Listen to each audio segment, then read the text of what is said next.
ভক্ত আছে না নাই, সেই দেওয়ানবাগির মাজার ভাঙ্গে তছনছ করে দিছে। কথা বলে ঠিক কি না? কি ভণ্ড পীর, কি ভুরি ছিল, আল্লাহর ওলি বিদায় নিয়ে গেছে। হেরো ভক্ত আছে না নাই? এজন্য মানুষ মসজিদে টাকা দিতে চায় না, যায়া দেওয়ানবাগির মাজারে দেয়, বিভিন্ন মাজারে গিয়ে টাকা পয়সা দেয়। ভাই মাজারে তো আল্লাহওয়ালা যদি হয়ে থাকে, উনি তো বিশাল আনন্দে আছে। কথা বলে না কেন? উনি তো পরম সুখে আছে। সত্যিকারী আল্লাহওয়ালাদের কোনো টেনশন নাই। কথা বলেন ঠিক না? তা আপনি মাজারে টাকা দিয়ে কি করতেছেন? কি লাভ বলেন? ওই টাকাটা মসজিদে দেন, মাদ্রাসায় দেন, যারা গরিব দুঃখী এতিম অসহায় প্রতিবন্ধী আছে এদেরকে দেন। কথা বলেন ঠিক কি না? মাজারে টাকা দিয়া কোনো লাভ? এই জন্য মাজার পূজারী এক শ্রেণীর মানুষ আছে আমাদের দেশে, যারা মাজার পূজা বাংলাদেশে এমন ভাবে মাজারে যায় সিজদা দেয়, পীর সাহেবের পায়ে সিজদা দেয়। মনে রাখবেন, যারা মাজারে গিয়ে সিজদা দেয়, পীর সাহেবের পায়ে সিজদা দেয়, এটা নিঃসন্দেহে শিরক। কথা বলেন ঠিক না? এজন্য সিজদা পীরের পায়ে নয়, সিজদা মাজারে নয়, সিজদা হবে মসজিদে। কথা বলেন ঠিক কি না? এজন্য ভণ্ড দেওয়ানবাগী তার মাজার ভেঙে জনতা গুড়িয়ে দিয়েছে। আমরা চাই এরকম ভাবে বিভিন্ন মাজারে আপনারা কেউ আক্রমণ করবেন না। প্রশাসন আছে, দায়িত্ব নেবে, আইন নিজের হাতে তুলে নেওয়া যাবে না। কিছু উৎসুক জনতা আছে, এরা আবেগ কন্ট্রোল করতে না পেরে দেওয়ানবাগীর মাজারে যা আছে সব ভেঙে তছনছ করে ফেলে দিয়েছে। আল্লাহু আকবার বলেন, একটু জোরে বলেন আল্লাহু আকবার। আমরা বলবো যে সমস্ত মাজারে শিরিক হয়, যে সমস্ত মাজারে মানুষকে মসজিদ বানানোর পাই তারা চলতেছে, মানুষের আবেগ নিয়ে খেলা হচ্ছে, সে সমস্ত মাজারগুলোতে এমন ভাবে দৃষ্টি রাখতে হবে যাতে মানুষ শিরিক না করার সুযোগ পায়। কথা বলে ঠিক না? এই জন্য আমরা কেউ নিজের হাতে আইন তুলে নেব না। অনেক জায়গায় যুবকেরা এগুলো করতেছে। এইভাবে আমরা যদি উগ্রতা প্রকাশ করি, এভাবে যদি আমরা উশৃঙ্খল হয়ে যাই, হিতে বিপরীত হয়ে যেতে পারে। কথা বলে ঠিক কি না? এই জন্য যা করব সতর্কতার সহিত ঠান্ডা মাথায় বুঝে আইন শৃঙ্খলা বাহিনীকে সঙ্গে নিয়ে। কথা বলেন ঠিক কি না? মনে থাকবে তো ইনশাআল্লাহ? কষ্ট হচ্ছে আপনাদের? বিরক্ত হয়েছেন আমার উপরে? একটা তাকবীর দেন, লিল্লাহে তাকবীর। তাহলে মুমিন অনার্থক পথে টাকা পয়সা খরচ করবে না। মুমিনের টাকা হলে মুমিন মসজিদ বানাবে, মাদ্রাসা বানাবে। কথা বলেন ঠিক কিনা? এই দিক খেয়াল করেন। মুমিন বান্দার 2 নাম্বার গুণাবলী, গভীর মনোযোগ দিয়ে কথাগুলো বোঝার চেষ্টা করবেন, শোনার চেষ্টা করবেন। অনার্থক কথাবার্তা বলবে না, অনার্থক কাজ করবে না, অনার্থক পথে টাকা পয়সা নষ্ট করা যাবে না। মুমিন বান্দাকে আল্লাহ রাব্বুল আলামিন যদি টাকা পয়সা দেয়, মুমিন বান্দা টাকা পয়সা খরচ করবে কার পথে? আরো জোরে বলেন, কার পথে? আল্লাহ রাব্বুল আলামিন আমাদের সবাইকে বোঝার তৌফিক দান করুন। জোরে বলুন আমিন। মুমিন বান্দার 2 নাম্বার গুণাবলী, অনার্থক জিনিস কান দিয়ে শ্রবণ করা যাবে না। এই কান আল্লাহ গান শোনার জন্য দেয় নাই। এ তরুণ যুবক, কানের ভিতর ইয়ারফোন লাগায়া তুমি গান শোনো, এরকম যুবক আছে না নাই? কয় রূপবানে নাচে কমর দোলাইয়া, আল্লাহর ফেরেশতারা কবরে নিয়ে পিটাবে ঝোলাইয়া ঝোলাইয়া, এরকম যুবক আছে না নাই? এজন্য যুবক ভাইদেরকে অনুরোধের ভাষায় বলবো, এই কান আল্লাহ গান শোনার জন্য দেয় নাই, ডিজে পার্টির নাচ শোনার জন্য দেয় নাই, উল্টা পাল্টা গান শোনার জন্য দেয় নাই। আল্লাহ পাক এই কান দিয়েছে ভালো কথা শ্রবণ করতে হবে, ওয়াজ নসিহত শ্রবণ করতে হবে, কোরআন তিলাওয়াত শ্রবণ করতে হবে। এই কান দিয়ে ভালো ভালো কথাগুলো শ্রবণ করার দরকার আছে না নাই?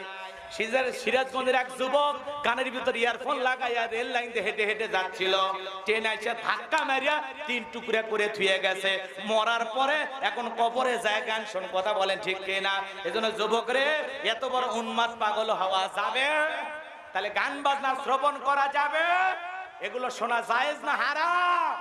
তাহলে মুমিন বান্দার 2 নাম্বার গুণাবলী, মুমিন বান্দা সেই কথা বলবে যে কথা বললে সব হয়। মুমিন বান্দা সমাজে সেই কাজ চালু করবে যে কাজ চালু করলে সব হয়। মুমিন বান্দা সেই জিনিসগুলো শ্রবণ করবে যেগুলো শুনলে সব হয়।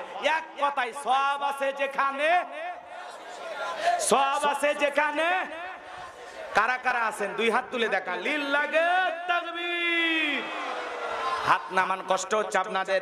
এইবার মুমিন বান্দার 3 নাম্বার গুণাবলী, আল্লাহ রাব্বুল আলামিন বলেন, ওয়াল্লাযীনা হুম লিয-যাকাতি ফাঈলুন। মুমিন বান্দার 3 নাম্বার গুণাবলী, আল্লাহ যদি মুমিন বান্দাকে নিসাব পরিমাণে ধন সম্পদের মালিক বানায়া দেয়, মুমিন বান্দাকে আল্লাহ যদি ধনী বানায়া দেয়, মুমিন বান্দা সক্রিয়ভাবে হিসাব করে করে বছরে একবার যাকাত দেবে। কার ভয়ে? যাকাত দেওয়া নফল না ফরজ? একটু জোরে বলেন, যাকাত দেওয়া নফল না ফরজ? নামাজ আদায় করা যেমন ফরজ, যাকাত দেওয়া তেমনি ফরজ। কথা বলেন ঠিক কিনা? যাকাত আল্লাহ তাআলা কেন দিলেন? যাকাত হলো অর্থনৈতিক ইবাদত।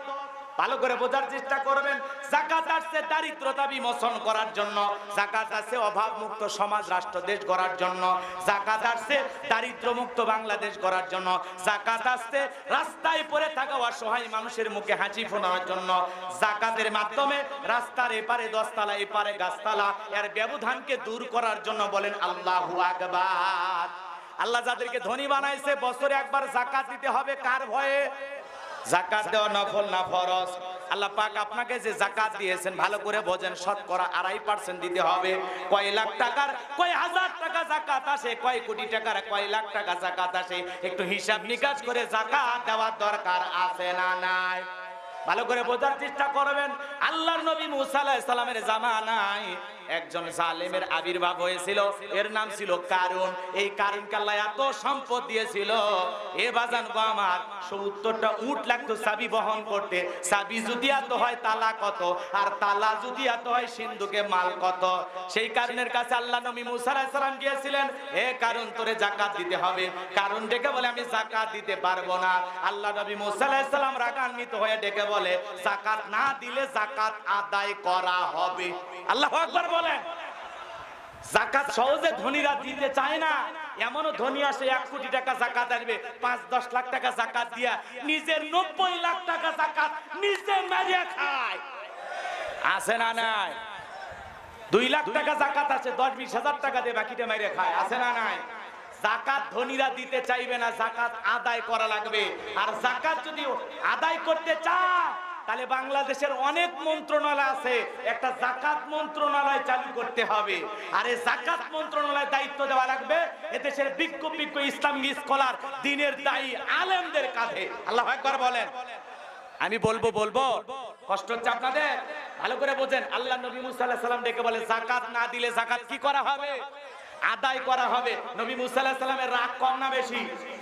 যে নবী, এদিক খেয়াল করেন, যে নবী রেগে গেলে মাথার টুপি ভেদ করে চুল খারাপ হয়। আল্লাহু আকবার বলেন। যে নবী রেগে গিয়ে আজরাইলকে পর্যন্ত চর মারছে। আল্লাহু আকবার বলেন।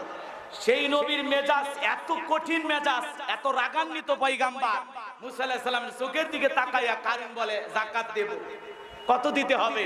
আল্লাহর পয়গাম্বর বলে শতকরা 2.5%। বলে আমাকে একটু সময় দেন, আমি হিসাব নিকাশ করে বলবো। এ বাজান গো আমার, এইবার কারণ হিসাব নিকাশ করতে বসে গেল। এত সম্পদ, এত টাকার মালিক, কয়েক হাজার কর্মচারী দিয়ে যদি যাকাতের টাকা দেওয়া হয় এরপরেও টাকা শেষ হবে না। এমনি তো কৃপণ, পায়ে স্যান্ডেল দেয় না ক্ষয় যাবে বলে, গায়ে জামা পরে না ছিঁড়ে যাবে বলে, সেই কৃপণ কি এত টাকা যাকাত দিতে পারে না? সেইবার কি করলো, এলাকা একটা 2 নাম্বার মহিলা ছিল পতিতা, এর নাম ছিল সবদা। এই সবদা নামের পতিতার কাছে যা বলে, সবদারে 2 বস্তা টাকা তোরে দেব। 1 বস্তা টাকা আমি অ্যাডভান্স হিসেবে এখন দিলাম, আর 1 বস্তা টাকা তোরে সাক্ষী দেওয়ার পরে দেব।